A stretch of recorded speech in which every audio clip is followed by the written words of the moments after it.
Good morning, amazing people. My name is Aisha V. Welcome to Social Media Trends on the Weekend Show. As you do know, today is Democracy Day, so I have a quick insight of mine. When I hear the word democracy, what I think of is peace. I think of wholesome and unity, and most importantly, I think of shared power and free and fair elections. Democracy is practiced every day. It requires citizens to be empowered to speak their minds across a wide range of issues occurring in the country.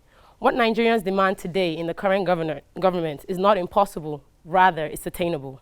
Inclusivity, protection, and fairness, those are part of the crucial objectives a true democratic government should have. There are times that democracy sort of shifts often to inclusivity. That is, a true democracy requires citizens to be given a seat at the table and a chance to speak their minds. We as citizens, both men and women, deserve a chance to change narratives, an opportunity to create our own story, not just telling the story, but living in it. But has these democratic expectations been met? What are young girls being taught in schools today about political governance?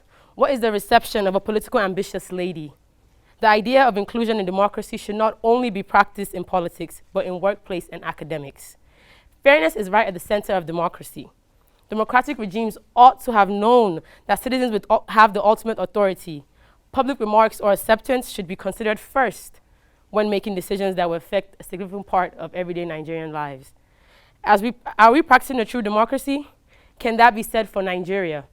As you all know, the Minister of Information stated a ban of Twitter on Wednesday, June 2nd, 2021. And now he has stated that the ban will be lifted once Twitter is registered as a business.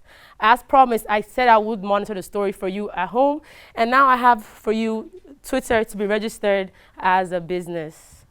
Now, what the Minister of Information is basically saying is for Twitter to operate in Nigeria, they must register, pay taxes, and have a license. Let's take a look at part of what the Minister of Information said, and also where he was able to say it. I have videos for you to show you where it was stated. For those of you that are not sure of what is going on, you can hear yourself, the Minister, what he refers to as Twitter and what Twitter has done here in our nation, Nigeria. As you do know, the Minister of Information stated this after a meeting preceded by the President. He basically stated this, actually disclosed this in the villa in Abuja, where he said Twitter must be registered. Take a look at these videos and clips that I have for you on the Twitter ban right now in Nigeria. This basically tells us what the minister had said. Take a look. Operate in Nigeria, do not have any office in Nigeria, and do not pay taxes to the Nigerian government for the billions they earn here. That is not the best practice globally, and that's why we are insisting that for you to operate in Nigeria, you must first be a Nigerian company, and you'll be licensed by the Broadcasting Commission. Therefore, any OTT or social media platform operating in Nigeria must do so legally. One, register with Corporate Affairs Commission, be licensed by the National Broadcasting Commission, and then adhere to the conditions stipulated in their licenses. Like I said, I'm sure NBC has already advertised the notice to the companies concerned to apply for registration and licensing. The operation of Twitter is like stifling freedom of expression. And I say no. Twitter is just one of the many platforms through which Nigerians can express themselves. There's Facebook, there's Instagram, there's WhatsApp, there's Google Hangout, and others. I had to include the part where the minister did mention that although most of us think that this may be a hinder on our freedom of expression, he says it's not. Rather, there are other platforms to use, such as WhatsApp, Facebook, and so on. So that is what I have for the update today. I will have more of this monitoring the story of the Twitter ban in Nigeria. But let's go on right to what I did for Democracy Day this week. I went out to the streets of Abuja. As you can see, I'll show you a video right now of what Nigerians had to say about Democracy Day and what they felt about it. Take a look.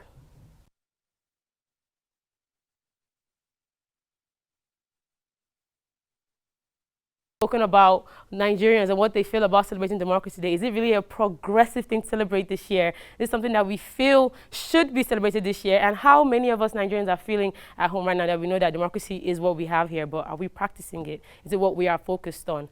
Take a look at this clip of what Nigerians had to say.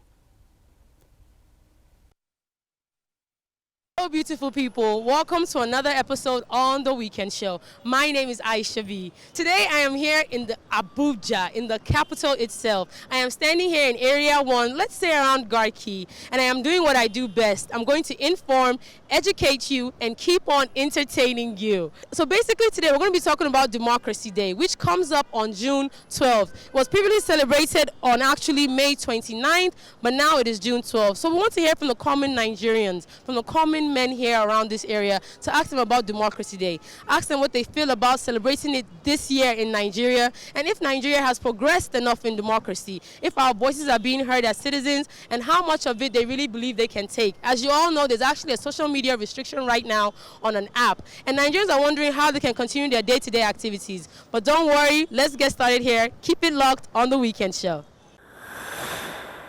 I feel like it's the time for our leaders to go back to the drawing board and then set new plans for Nigeria so that we can become a better nation than we are right now, because the situation these days, it's not favorable for the ordinary man on the streets. We know that democracy has to do with freedom for a lot of things, freedom especially from the military rule, but it looks like we are gradually having some kind of military democracy right now, because if you complain about whatever is happening, you're going to get some kind of military clapback. So what we are expecting is that when we speak, the government should listen to us, and they should also give us positive responses to all of our queries and all of that. As we know, schools in Kaduna, the northern side, are being mostly attacked. And I've heard that even in Abuja here, they are terrorists that are already in Abuja, and I feel very afraid that they might come and attack our schools over here. I don't think our democracy has really improved. I just pray that our governments can open their eyes and see everything and maybe change for the better. I feel like the fact that people are restricted from being themselves and expressing how they feel on a particular matter should not be Nigeria's major problem right now. I feel like we should be able to use Twitter. We should be able to use Twitter to express how we feel, the changes that need to be made, and the plans that can help to advance the country. Like some people, they sell things on Twitter, they advertise, they use that as a source of income. It shouldn't be like, it shouldn't be there. The restriction shouldn't be there. And I also heard that Nigeria is losing money as Twitter isn't like going on, like it isn't ongoing. So I feel like we're just wasting our own time, and this is not how a country should be advancing in any way. Personally, to me, the social media restriction does not make any sense. Just because of Twitter deleted what the government said, it makes no sense. I mean, it's not only the government that uses Twitter, other people use it for their businesses and all. And besides, the government is not even making jobs available for us, and it's blocking people's job ways, so it doesn't even make any sense to me. All right, yes, while I was out in the streets, yeah, I really wished I had better responses from Nigerians, but that is what we are dealing with right now in the country, and hopefully we do pray it gets better. Now, I won't leave you today without any sort of entertainment news, just a bit of gist, you know. As you do know, Burna Boy did win his Grammy Award. Well, it just arrived finally in his home in Lagos. He had seen his Grammy plaque, and he took it to social media to share with his fans and viewers that it is here. It's something worth celebrating, Nigerians. Home, home, welcome home, Grammy. You can see his post. He spoke about his parents.